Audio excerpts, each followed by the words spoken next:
guys. I can't do this.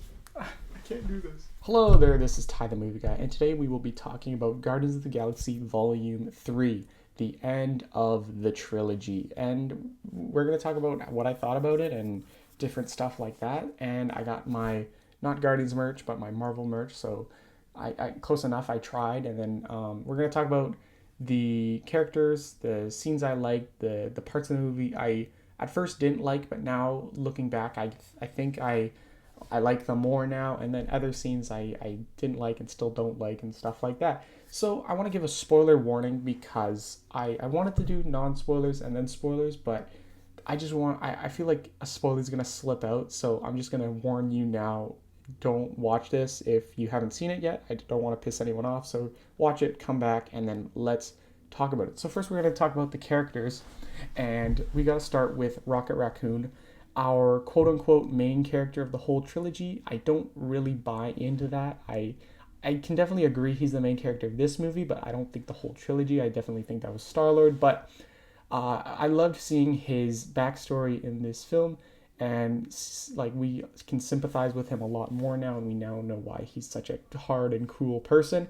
It's because he was treated that same hard and cruel way as a person, as a kid, as in his childhood, whatever.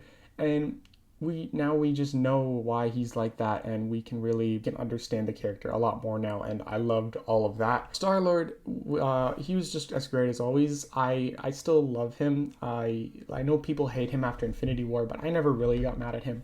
I liked everything about him in this movie. I liked that he was kind of really depressed because of Gamora, and that kind of like kicked off the whole movie because he said like, oh, if I wasn't drunk, Rocket wouldn't get hurt or whatever. And so, yeah, he kind of screwed up another movie, basically. But yeah, I really liked him, and I liked how he was trying to get back with Gamora, and I really thought it was going to be like a cliche romance thing where they did get back together. But I'm glad they didn't, because I'm glad it's not a cliche romance. And then he didn't get with Nebula either, which I thought would have been like his plan B or whatever, but they kind of just did that one comedic scene, and that's about it. But I guess they kind of did that just because they wanted to have them go on their separate paths by the end of the movie, so if they started falling in love, they couldn't really do that, so that makes sense. And speaking of Nebula and Gamora, I thought Gamora was fine, but it's kind of excusable just because she's like from 2014, so she doesn't really know what's going on. She doesn't know any of them, basically. But she did have a bit of a character arc where she's like, why do you guys care about this stupid raccoon, to protecting him and stuff like that. So I liked her little character arc. And then I really did enjoy Nebula in this film. She really took charge, and I loved how much she cared for Rocket, because, they were the only two Guardians alive for like 5 years. So they must have really bonded over that time. So I really appreciated her in this movie, and yeah, she just really stood out in this movie to me. Mantis was okay. She's probably my least favorite Guardian. Her powers are just kind of lame, and she's got like this annoying voice to her, so I've never been a huge fan of her. And then Drax was pretty good too. He didn't really get to do much. I don't know if it's just me, but he seems to get like dumber and dumber in each movie. Like the first one, he didn't really get metaphors, which was funny, but like now he's just straight up kind of dumb, which it's fine. I liked his he really stood out when he was like helping out those little kids that were captured. And then Groot was fine. We really just saw lots of his powers in this movie. Like he can store guns in himself, and he can glide with wings and stuff. And then I really liked how at the end he says, "I love you guys," and I kind of like theorized this was us being able to translate what he's saying, and he wasn't actually saying that. And then James Gunn confirmed that, so that was really cool. Adam Warlock was really cool too. I like his childlike innocence and how he accidentally killed a guy. That was really funny. And I liked his entrance where he's like flying in and is playing like rock music and stuff, and I really hope we get to see more of him. I just hope he's not in the Guardians costume, because I like the costume, but it just doesn't really fit him. I like him with the dark red and the gold and the cape and stuff like that. Cracklin was really cool too. I liked his chemistry with Cosmo, how they were always with each other and stuff like that. And then I also liked he had a bit of a character arc where he didn't know how to work Yondu's arrow, And by the end of the film, he gets a vision of Yondu, and Yondu's like, I don't use my head to fly the arrow, boy. I use my heart. I don't use my head to fly the arrow, boy. I use my heart. Which is like a classic line from the second one, I think. And I think Yondu is probably my favorite Guardian. So seeing him very briefly was really, really cool. And I think that's... Oh, how can I forget the villain? So the High Evolutionary, I think he was a pretty cool villain. I don't know if I'd put him in top 10 MCU villains. He's probably my second Guardian villain. I'd do Ronin 3, High Evolutionary 2, Ego 1. I just like Kurt Russell, so it's kind of biased, but yeah, he's like second favorite. And I liked his God complex, but I really wish he was in the movie more. Like, he was in lots of flashbacks, and then he was like in lots of it at the end. But I wish he was in the film more present time earlier. Like, he talks to Aisha and Adam Warlock like maybe 20 minutes in, and then I think he kind of like disappears until the end, and he's in a couple flashbacks. But I wish he was doing more dastardly things on his own. And yeah, I wish we got to see him more presently. And so yeah, if we got to see him more, he'd probably be bumped up higher in my MCU villain top 10 list. But yeah, he was fine, but he's not as good as everyone says he is. So now I want to just talk about some really standout scenes I loved. So everyone's talking about that one fight scene in the hallway where it plays No Sleep Till Brooklyn, really good song, and like the camera's like, it's one shot. I'm using my film terms from film class. It's one shot, and it's like spinning around and like going from each character to each character as they're fighting goons and stuff. And it was a really, really cool scene. It really reminded me of the circle spinning scene, like where the camera's spinning around the Avengers in Age of Ultron, when they're in like the church protecting the button thing that drops Sokovia or whatever.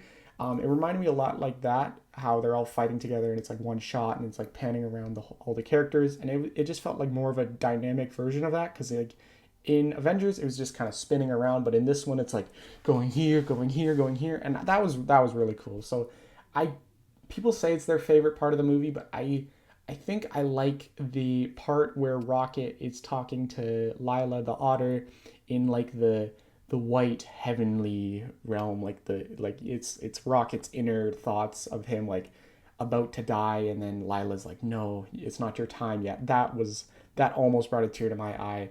That was probably the most powerful scene, how he really wanted to die and he just wanted to go see his friends again.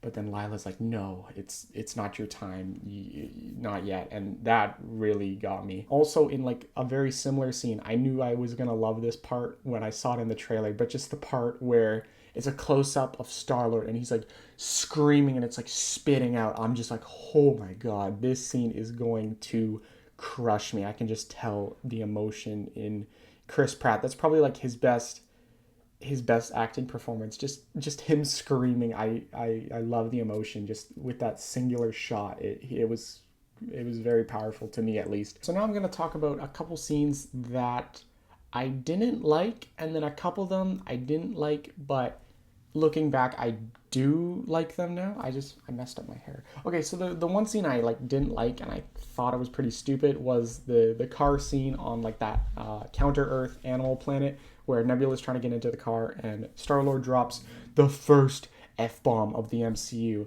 And what pissed me off about this is it felt so forced to me, and it felt a lot like the Eternal sex scene where it's like it didn't really have any impact to the movie. It was just kind of added to be like the first dot blank of the MCU, like the first sex scene, like, oh my God, like that didn't add anything. It's like the first F-bomb, that didn't add anything either. It was just like for the sake of trying to like put more people to watch the theater, like just like watch Star-Lord swear. Like, okay, like it's and no offense to Chris Pratt, but he kind of like said it in a way that it was meant to be comedic, but the way he said it was goofy, and just I didn't like that at all. Like, it just felt like such a cheap way to try to, like, I don't know, get people interested in the movie, like trying to be like unique from the rest of MCU. Just like, first F-bomb, like, okay, I don't care.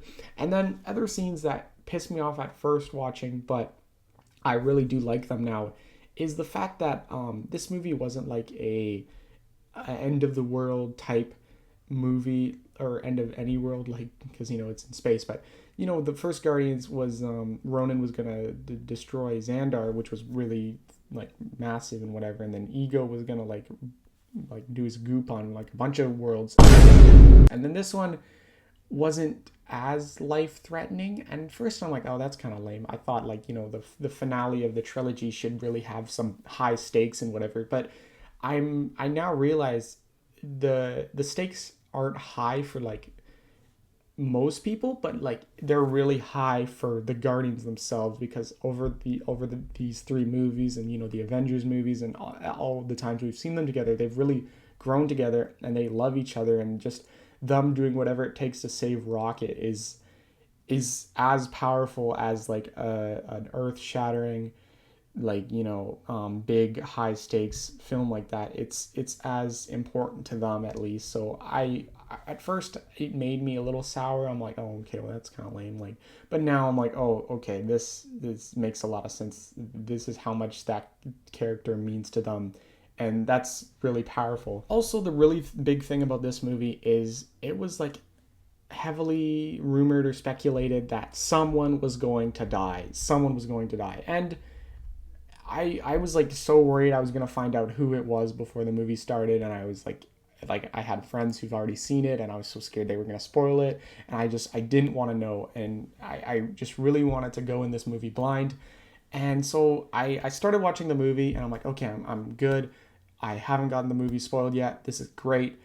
And then towards the end of the movie, no one dies, and I'm like, oh, so the thing I was worried about this whole time never even happened. And that kind of like pissed me off, because like, I don't know, for the trilogy you kind of want like big emotion to watch one of the characters you've been with for a long time. You want to see them die, and you want to feel that emotion. After watching it, I was kind of pissed that nobody died, like maybe because it was just heavily rumored that like it happened, so it was talked about so much that like I started to believe like someone had to die, like for the movie to be good, and for my rumors to like happen, and stuff like that. Like basically, like if No Way Home didn't have Toby and Andrew, people would be pissed because like they wanted it to happen, and they were thinking it was going to happen so badly that if it didn't, they would be pissed. And that was like the same thing with the death in this movie. People, like, I thought there was going to be a death, and I kept thinking about it, and when it didn't happen, I was kind of pissed about it. But like, I'm okay with that now, because like, I don't know, they're all good guys. They don't deserve to die. And then they all, like, James Gunn always already had like a vision of what he wanted them to do afterwards, and he didn't want any of them to not be able to live out a happy ending like that. So, Rocket's the new leader. Star-Lord's living with his grandpa. Nebula's rebuilding nowhere. Drax is rebuilding nowhere. Mantis is finding her stuff. They all have a happy ending, which I'm not really used to in Guardians movies and other Marvel movies. Like, someone's usually dies. So not seeing someone die is a unique thing to do, and I'm okay with it now. I think they were able to put the emotion in the one Rocket surgery scene, and like him in the heaven realm or inside his mind and talking to Lila. I think they were able to put the emotion in that scene specifically, and they didn't have to put it in someone's actual death. So they managed to do the emotion, but minus like the death, which was really cool. And then of course Star-Lord got really close to dying at the end, and like, it would have been a pretty cool scene, but like it made sense that he didn't, because like Adam Warlock's a good guy now, and he can fly, and he's like super powerful, so it wouldn't make sense for him not to save Star-Lord. And then also when that scene, or before that scene, the whole reason why he was almost gonna die is because he wanted to save his I don't know, is it called a Zoom, his music player or whatever. And I'm like, okay, that's really stupid. I know he loves his music, but he's gonna almost die for his music. And then later we find out it's because he wanted to give it to Rocket, which is very, very powerful, how he risked his life to give something as simple as a music player to his best friend, which was really, really powerful. And at first, like without knowing the context, you're like, oh my god, this guy's so stupid, he's gonna get himself killed. And then you're like, oh my god, he just loves his friend so much that he'll risk his life to make his friend happy, which that's great storytelling. That's amazing. And that's really all I have to say about the movie. When I first watched it, it was like maybe a 8 out of 10, and then looking back and reprocessing it, I'm giving it like I think a 9 out of 10. I really want to watch it one more time just to process all my emotions and everything. And yeah, it was a great send off to the characters. I'm really happy with it. I don't know if it's I think it might. I don't know if it's better or worse than Guardians 2. Not better than Guardians 1, but maybe better than Guardians 2. I have a soft spot for both of them just because I watched them at a younger age, so I have nostalgia for them now. And I people are saying it's like the best Marvel trilogy, and I can't give it that. It's always gonna be Captain America. I love the Captain America trilogy. It's definitely top 10 best trilogy ever, and it's definitely like second best Marvel trilogy. So yeah, it was a great movie. I really loved it, and I really hope Marvel watches this movie and sees that we enjoy like little sprinkles of comedy, but not overloaded like it's been a lot lately. And like we like emotion, we like drama, we like just deep movies like this, and not goofy stuff like the past few MCU movies. So yeah, I loved this movie. I hope they make a lot more like it. I'm worried that it might be the last good MCU movie. Yeah, I don't know, but yeah, I loved it.